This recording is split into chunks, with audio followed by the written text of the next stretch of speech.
ৰাধে ৰাধে। আপোনালোকৰ মাজত মই আজি এটা বিশেষ কথা আলোচনা কৰিম। আমি যেতিয়াই মন্দিৰলৈ যাওঁ, মন্দিৰত আমি গৈ আমি কি পাওঁ জানেনে? তাতে মন্দিৰত গৈ আমি এটা বহুত ডাঙৰ শক্তি পাওঁ। যেতিয়া আমি মন্দিৰত প্ৰভুৰ শ্ৰীচৰণত আমি নিজৰ নতমস্তক হৈ যেতিয়া আমি এটা সেৱা লওঁ, সেই নতমস্তক হৈ যিটো আমি প্ৰাৰ্থনা কৰোঁ বা যিটো আমি সেৱা লৈ পেলাই যেতিয়া আমি উঠোঁ, সেই উঠিলে আমাৰ শৰীৰত এটা বহুত ডাঙৰ উৰ্জাৰ প্ৰভাৱ পৰে। এইটো কিহৰ কাৰণে পৰে? সেই মন্দিৰত যিগৰাকী দেৱ দেৱী থাকে, তেওঁৰ এটা শক্তি, এটা অংশ হ'লেও আমাৰ শৰীৰলৈ প্ৰেৰণ কৰে। আমি সেইকাৰণে মন্দিৰত গ'লে সদায় থিয় হৈ আমি সেৱা নকৰি আমি সদায় নতমস্তক হৈ সেৱা কৰাটো উচিত। কাৰণ তেওঁতকৈ আমি যিহেতুকে সৰু, তেওঁৰ আমি কি হয়, তেওঁৰ পুত্ৰ বা পুত্ৰীৰ নিচিনা। গতিকে আমি ভক্ত হিচাপতে হওক নাইবা পুত্ৰ পুত্ৰী যেনেকুৱাই হওক, সেই হিচাপতে আমি তেওঁৰ ওচৰত সদায় নতমস্তক হৈ পেলাই আমি সেৱা কৰিব লাগে। এই যে সেৱা কৰাৰ ফলত যে মই যিটো শক্তিৰ কথা যে আপোনালোকক কৈছোঁ, আচলতে এই শক্তিটো ক'ৰ পৰা আহে জানেনে? আমাৰ মানুহক কি হৈছে, 4টা বৰ্ণত ভাগ কৰিছে মূলতঃ। বাকীটো বেলেগ বৰ্ণত ভাগ কৰাটো কথা মই কোৱা নাই। মই আধ্যাত্মিক দিশত যিটো 4টা বৰ্ণত ভাগ কৰিছে মই সেইটো কথা ক'বলৈ গৈছোঁ। সেই 4টা হৈছে ব্ৰাহ্মণ, ক্ষত্ৰিয়, বৈশ্য আৰু শূদ্ৰ, হয়নে? ভগৱানৰ যিটো মূৰ্তি বা প্ৰতিমা যেনেধৰণে যিকোনো মন্দিৰতে যেনেধৰণে থাকে, সেই মূৰ্তি বা প্ৰতিমাত ব্ৰাহ্মণ থাকে এটা অংশত, ক্ষত্ৰিয় থাকে এটা অংশত, বৈশ্য থাকে এটা অংশত আৰু শূদ্ৰও থাকে ঠিক তেনেকৈ এটা অংশত। যেনেকৈ আমাৰ বডিত থাকে, আমাৰ মানুহৰ বডিত যেনেকৈ থাকে, ব্ৰাহ্মণৰ যিটো পাৰ্টছ সেইটো থাকে আমাৰ এই কান্ধত থকাৰ কাৰণে আমি ভগৱানৰ লগত সদায় কেতিয়াও থিয় হৈ পেলাই আমি কেতিয়াও তেওঁৰ ওচৰত প্ৰণাম কৰিব নালাগে। তাৰ পাছত হ'ল কি, ক্ষত্ৰিয় থাকে আমাৰ এই হাত দুখনত। আধ্যাত্মিকতাৰ কথাটো কৈছোঁ, আপোনালোকে ভালদৰে বুজিব। আধ্যাত্মিকতাত আমাৰ হাতখনত আমাৰ ক্ষত্ৰিয় যিটো গুণ, সেই গুণটো থাকে। তাৰ পাছত বৈশ্য গুণটো থাকে আমাৰ পেটত থাকে। একেবাৰে শূদ্ৰ অংগটো হৈছে সেইটো আমাৰ ভৰিত থাকে। আমাৰ বৈশ্যৰ পিছত যিটো শূদ্ৰ আহিলে, শূদ্ৰটো আমাৰ ভৰিত নাইবা যিজন আমি ইষ্টদেৱক আমি মন্দিৰত গৈ যে প্ৰণাম কৰোঁ, সেইটোৰ লগত লিংক আছে। আমাৰ মানৱ শৰীৰটোৰ লগত ভগৱানৰ যিটো আমি আকৃতিত তেওঁক স্মৰণ কৰোঁ, সেই 4টা ভাগত তেনেধৰণে ভাগ কৰি আমি সেই ক্ষুদ্ৰ অংশটোতহে আমি তেওঁৰ শ্ৰীচৰণত পৰোঁ। এতিয়া কথাটো হ'ল, আমি যে সেই ক্ষুদ্ৰৰ শ্ৰীচৰণত যে পৰোঁ, আমি ভগৱানৰ যে ক্ষুদ্ৰ অংশটোত, ক্ষুদ্ৰ অংশ কি হৈছে ভৰিত, আমি তেওঁৰ চৰণত গৈ আমি যিহেতুকে পৰি আমি সেৱা কৰোঁ। গতিকে সেইটোৰ লগত ৰিলেটেড মই কথাটো ক'বলৈ গৈছোঁ আপোনালোকক আজি। যদি আমি ভগৱানৰ শ্ৰীচৰণত সেৱা কৰিলে আমি ভাবোঁ যে আমি তেওঁৰ কৃপা পাম, তেতিয়াহ'লে আমি কি কৰিব লাগিব? আমি সেই ক্ষুদ্ৰৰ চৰণত আমি সেৱা কৰিব লাগিব। ক্ষুদ্ৰ, এতিয়া কথাটো হ'ল ক্ষুদ্ৰ ক'ত বা কেনেকৈ আছে, কি কথাটো, ক্ষুদ্ৰ বুলি ক'লে কি হয়, আমাতকৈ যিজন নিজ লোক, আমাতকৈ যি দুৰ্বল, যি দুখীয়া, যি আপোনাতকৈ বেছি শক্তিশালী নহয়, তেনে লোকক যদি আমি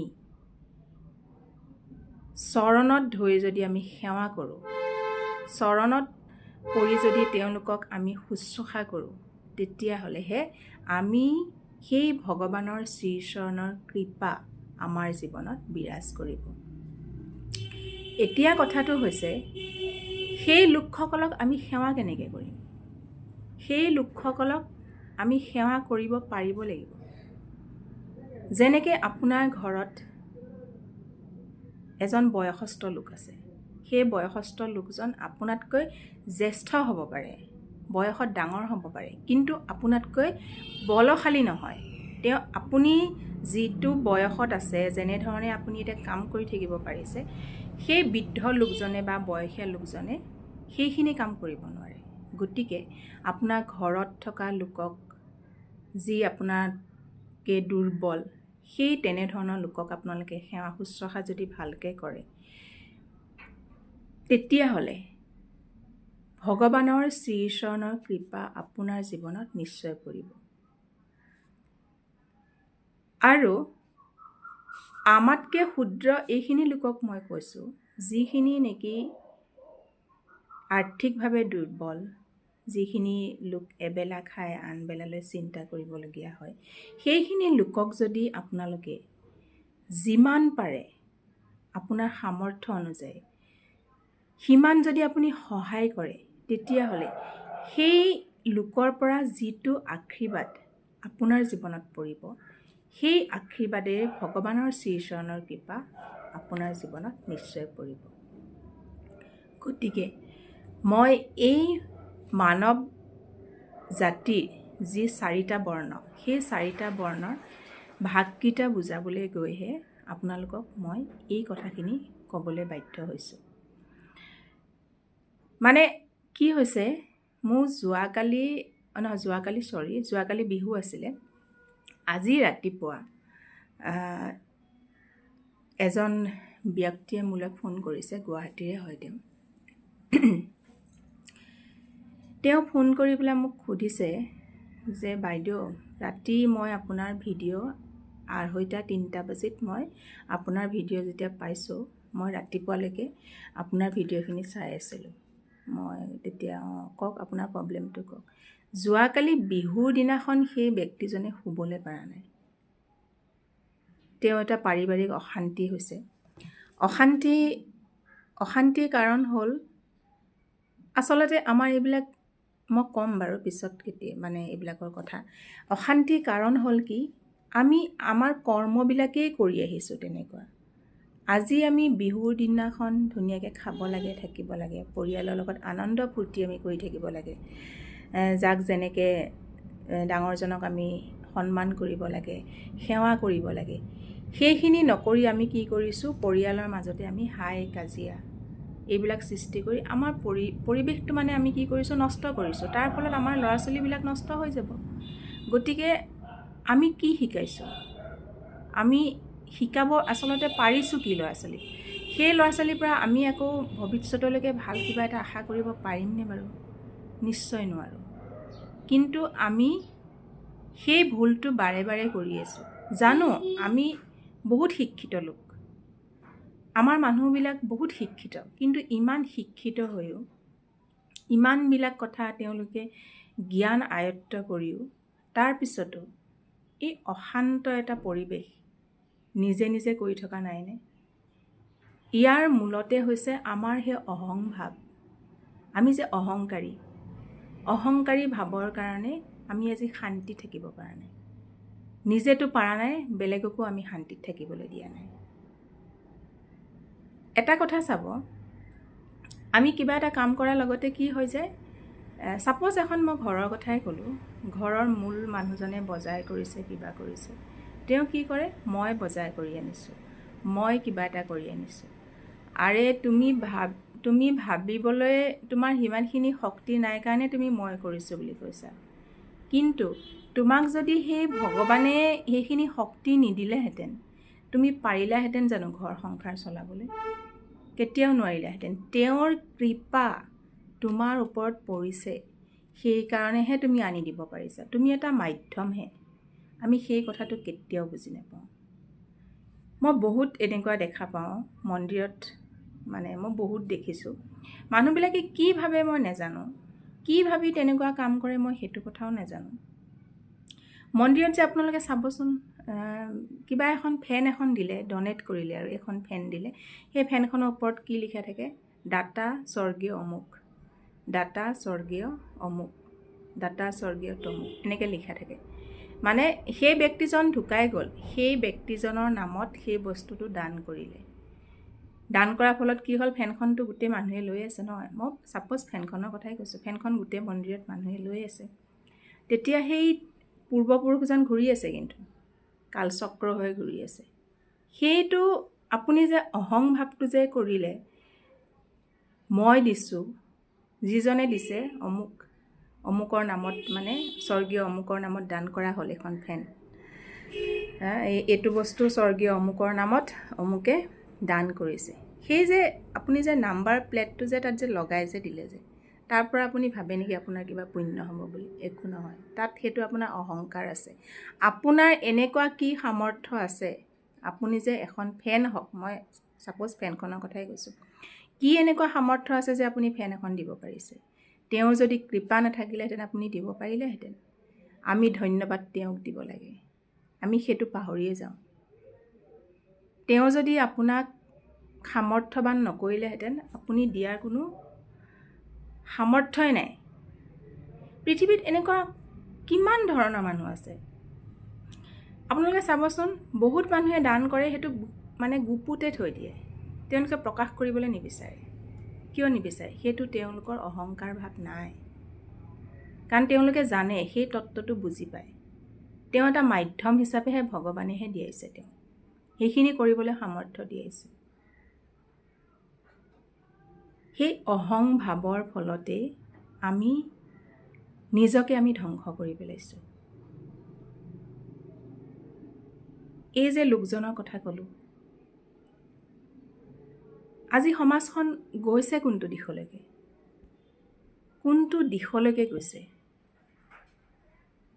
তেওঁ আহিল মোৰ ওচৰলৈকে, ৰাতিপুৱা আহিল, ৰাতি ভিডিঅ'খিনি চালে, ৰাতিপুৱা আহিল। মই কোনো নাম মেনশ্যন কৰি কথাখিনি মই কেতিয়াও নকওঁ কাকো, কিন্তু তাৰ পৰা যাতে আপোনালোকে কিবা এটা শিক্ষা লয়, সেইটো কথাহে মই কৈছোঁ। অহাৰ পাছত মই তেওঁৰ গোটেই কথাখিনি শুনিলোঁ। শুনাৰ পাছত মই কেইটামান তেওঁক দিহা পৰামৰ্শ দিলোঁ। তেতিয়া লোকজনে মোক কৈছে যে, বাইদেউ, মই এই যিটো ছিটুৱেশ্যনত পৰি আছিলোঁ আজি 4-5 বছৰ ধৰি, মই বহুত তান্ত্ৰিকৰ ওচৰত গ'লোঁ, বহুত জ্যোতিষীৰ ওচৰত গ'লোঁ, কাৰোবাক মই যজ্ঞ কৰিবলৈ 50,000 টকাৰ পৰ্যন্তও দিছোঁ। তাৰপিছতো মোৰ সমস্যা সমাধান হোৱা নাই। যোৱাকালি মই এই গৰু বিহুৰ দিনাখন মই ছাতৰ ওপৰত থাকিব লগা হৈছে। তেওঁৰ ঘৈণীয়েকে বোলে কি কৰিছে, দা এখন লৈ ৰখি আছে, সি আহিলে কাটিব বুলি। এনেকুৱা ধৰণৰ আমাৰ আজিৰ যুগত হৈ আছে। তাৰপিছত তেওঁ মই যিখিনি মানে মোৰ ক্ষুদ্ৰ যিখিনি জ্ঞান, যিখিনি মোক তেওঁ কোৱাবলৈ এটা মাধ্যম স্বৰূপে যিটো মোক দিছে, সেই মাধ্যম স্বৰূপে মই তেওঁক যিখিনি কৰিবলৈ ক'লোঁ, মানে কামটো কৰিবলৈ কোৱাতকৈ মই তেওঁক কিছুমান কথা ক'লোঁ, কিছুমান তত্ত্বৰ কথা ক'লোঁ। সেই তত্ত্বটো তেওঁ আজি 4-5 বছৰে বিচাৰি পোৱা নাই বুলি কৈছে। আজি পালোঁ যে, বাইদেউ মই আজিৰ পৰা মই নিজে সলনি হ'ম। এটা কথা চাওক, আপুনি বেলেগক সলনি কৰিব নোৱাৰে, কিন্তু বেলেগে ভাল হওক বেয়া হওক সেইটো আপুনি টোটেলি বাদ দিয়ক। আপুনি কি? আপুনি ভাল নে বেয়া? প্ৰথম কথাটো, আপুনি ভাল হ'লেহে বেলেগক ভাল কৰিব পাৰিব। যদি আপোনাৰ মাজতেই দুখটো থাকে, আপোনাৰ মাজতে যদি অহং ভাৱটো থাকে, তেনেহ'লে আপুনি বেলেগক কেনেকৈ ভাল কৰিব? নোৱাৰিব ন, এইটো অসম্ভৱ কথা, কেতিয়াও নোৱাৰে। আজিৰ সমাজখন বহুত বেয়া। প্ৰতিটো যুগতে আপোনালোকে চাব, বেয়া মানুহ নিহিত হৈ আছে। আগৰ দিনত যেনেকৈ অসুৰ বুলি এটা জাতি আছিলে, সেই জাতিটো আমি চিনাক্তকৰণ কৰিব পাৰিছিলোঁ। কিন্তু আজি মানুহক আমি অসুৰেই নে, ভালেই নে, গুণীয়ে নে, জ্ঞানীয়ে নে, সেইটো আমি চিনাক্ত কৰিব আমি নোৱাৰোঁ। কিয় নোৱাৰোঁ? সেই গোটেইকেইটা অসুৰ, ভাল, বেয়া প্ৰবৃত্তি এজন মানুহৰ ভিতৰতে সমাহিত হৈ আছে। সেইকাৰণে আমি বিচাৰ বিশ্লেষণ কৰাটো বহুত কঠিন হৈ যায়। যিহেতুকে আমি বেলেগক বিচাৰ বিশ্লেষণ কৰাটো আমাৰ কঠিন, গতিকে আমি নিজকে যদি বিচাৰ বিশ্লেষণ কৰি চাওঁ, মই ভাল নে বেয়া। যদি প্ৰত্যেক লোকে নিজক যদি ভাবে, নিজৰ বেয়াখিনি যদি আমি উলিয়াই দি ভালখিনি যদি আমি ল'ব পাৰোঁ, তেতিয়াহ'লেহে আমি বেলেগক ভাল কৰিব পাৰিম। এতিয়া কথাটো হ'ল, আপুনি নিজকে ভাল কেনেকৈ কৰিব? আমিতো কৰ্ম চব কৰি আছোঁ। মই যে কথা কৈ আছোঁ, এইটোও কৰ্ম কৰি আছোঁ। আমি যে ভাত খাই আছোঁ, আমি সেইটোও কৰ্ম কৰি আছোঁ। আমি যে মদ খাইছোঁ, সেইটোও কৰ্ম কৰি আছোঁ। মাছ খাইছোঁ, সেইটোও কৰ্ম কৰি আছোঁ। তামোল খাইছোঁ, সেইটোও কৰ্ম। চব যি কৰি আছোঁ, আমি প্ৰত্যেকে যি কৰ্ম কৰি আছোঁ, সেইটো আমাৰ কৰ্মতে পৰে। কিন্তু সেই কৰ্মটো ভাল বেয়া নিৰ্ধাৰণ আমি কেনেকৈ কৰিব পাৰিম জানেনে? যেতিয়া নেকি আমাৰ আধ্যাত্মিকতাৰ জ্ঞান আমাৰ নিজৰ মাজত পুষ্ট হ'ব। আধ্যাত্মিকতাৰ জ্ঞানে আমি যেতিয়া নিজকে সবল কৰিব পাৰিম, তেতিয়াহে ভাল কোনটো কৰ্ম, বেয়া কোনটো কৰ্ম আমি বিচাৰ বিবেচনা কৰিব পাৰিম। আমাক তেওঁ তেতিয়া মাৰ্গ দেখুৱাই দিব। যদিও আমি বেয়া কৰ্ম এটা কৰিব যাওঁ, তেতিয়াহ'লে যোৱাৰ পিছতো আমাৰ মনটোৱে ক'ব, এইটো বেয়া, এই কৰ্মটো নকৰিবা তুমি। সেইটো কোনে সকীয়াই দিব জানেনে? যেতিয়া আপুনি ধৰ্মৰ লগত জড়িত হৈ থাকিব। যদি আপুনি অধৰ্মৰ লগত জড়িত হৈ থাকে, আপোনাক বেয়া কৰ্মটোত আপোনাক সদায় উচতনি দি থাকিব, তুমি কৰা। বেয়া কৰ্ম মানে কি? প্ৰথম কথা হ'ল মদিৰা পান, 2 নম্বৰ কথা হ'ল মাছ মাংস ভক্ষণ, 3 নম্বৰ কথা হ'ল পৰস্ত্ৰীৰ লগত যোৱা, 4 নম্বৰ হ'ল জুৱা খেল আৰু হত্যা কৰা। এনেকুৱা বিভিন্ন ধৰণৰ বেয়া কামৰতো সীমা সংখ্যা নাই। যেনেকৈ ভাল কামৰো সীমা সংখ্যা নাই, ঠিক তেনেকৈ বেয়া কামৰো সীমা সংখ্যা নাই। গতিকে সেই বেয়া কামৰ লগত জড়িত নহ'বলৈ আমি কিহৰ লগত থাকিব লাগে জানেনে? ধৰ্মক ধিয়াই থাকিব লাগে। যদি আমি ধাৰ্মিক হওঁ, ধাৰ্মিক মানে মই এইটো কোৱা নাই যে আপোনালোকে অকল দিন ৰাত ভগৱানকে চিন্তন কৰি থাকক। আপোনালোকে ভাৱটো আনিব লাগিব, ভগৱান শ্ৰীকৃষ্ণই কি কৰিছিলে, মহাদেৱে কি কৰিছিলে। আমি তেওঁৰ নিচিনা হ'বলৈ চেষ্টা কৰিব লাগিব। মই দিন ৰাতি আপোনালোকক পূজা অৰ্চনা কৰি থাকিবলৈ কোৱা নাই। আমি তেনে লোকৰ, যিজনক আমি ভাবোঁ, তেনে লোকৰ যদি আমি আচৰণখিনি ল'বলৈ যাওঁ, সেইটোৱে আমাৰ ধৰ্ম। কাৰণ ঈশ্বৰে কেতিয়াও বেয়া কৰ্ম কৰিবলৈ আপোনাক আগবঢ়াই নিদিয়ে। আগবঢ়াই দিয়ে কোনে জানেনে? আমাৰ নিজৰ মনটোৱে আগবঢ়াই দিয়ে। মনটোৱে আপোনাক কেতিয়া আগবঢ়াই দিব? যেতিয়া আপুনি বেয়া সংগত থাকিব, বেয়া চিন্তাত থাকিব, যেতিয়া আপুনি ধৰ্মৰ লগত জড়িত হৈ নাথাকিব, তেতিয়াই আপোনাক বেয়া কামৰ প্ৰতি উচতনি আমাক মনটোৱে দিব। কিন্তু যদি ধৰ্মৰ লগত আপুনি জড়িত হৈ থাকে, তেতিয়াহ'লে কেতিয়াও বেয়া কৰ্ম কৰিব নোৱাৰে। গতিকে সেই মানুহজনৰ আজিৰ বিহুৰ দিনাখন মই তেওঁক কিখিনি দিব পাৰিলোঁ নাজানো, তেওঁ কিন্তু আজি যিটো তত্ত্ব বুজি পালোঁ বুলি ক'লে, মোৰ সেই কথাটো বহুত ভাল লাগিলে। তেওঁ কথাখিনি শুনি ভাল লাগিলে। ক'লে যে আজিৰ পৰা আপুনি যিখিনি মোক উপদেশ দিলে, সেই উপদেশৰ মতে মই কামখিনি কৰিম বাইদেউ। মই কৈছোঁ আপুনি এইখিনি কৰি চাওক। এইটো নহয় যে মই কোৱা কামখিনি আপুনি কৰিলে, এদিন দুদিনতে ফল পাব। এদিন দুদিনতে ফল ইমান সহজতে নাপায়। এজন ছাত্ৰই এটা পৰীক্ষা দিবলৈ 1 বছৰ 2 বছৰ দিন ধৰি পঢ়ে, তাৰ পিছতো ফেল কৰে। কিয়? কিহৰ কাৰণে ফেল কৰে? সেই পঢ়াৰ পদ্ধতিটো সঠিক নোহোৱাৰ কাৰণে ফেল কৰে। পঢ়াৰ মাধ্যমটো বুজি নোপোৱাৰ কাৰণে ফেল কৰে। গতিকে সকলো ক্ষেত্ৰতে ধৈৰ্য ধৰিব লাগিব। ধৈৰ্যৰে আপুনি আগুৱাই গ'লেহে জীৱনত আপুনি সফলতা অৰ্জন কৰিব পাৰিব।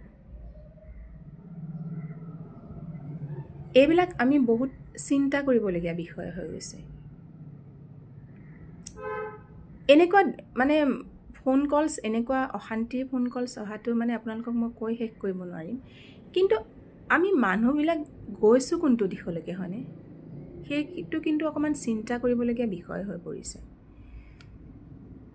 গতিকে যিকোনো কৰ্ম কৰি আপোনালোকে বেয়া ফল পোৱাতকৈ ভাল কৰ্ম কৰক, তেতিয়া আপোনালোকে ভাল ফল পাব। জয় শ্ৰীৰাম, জয় হনুমান।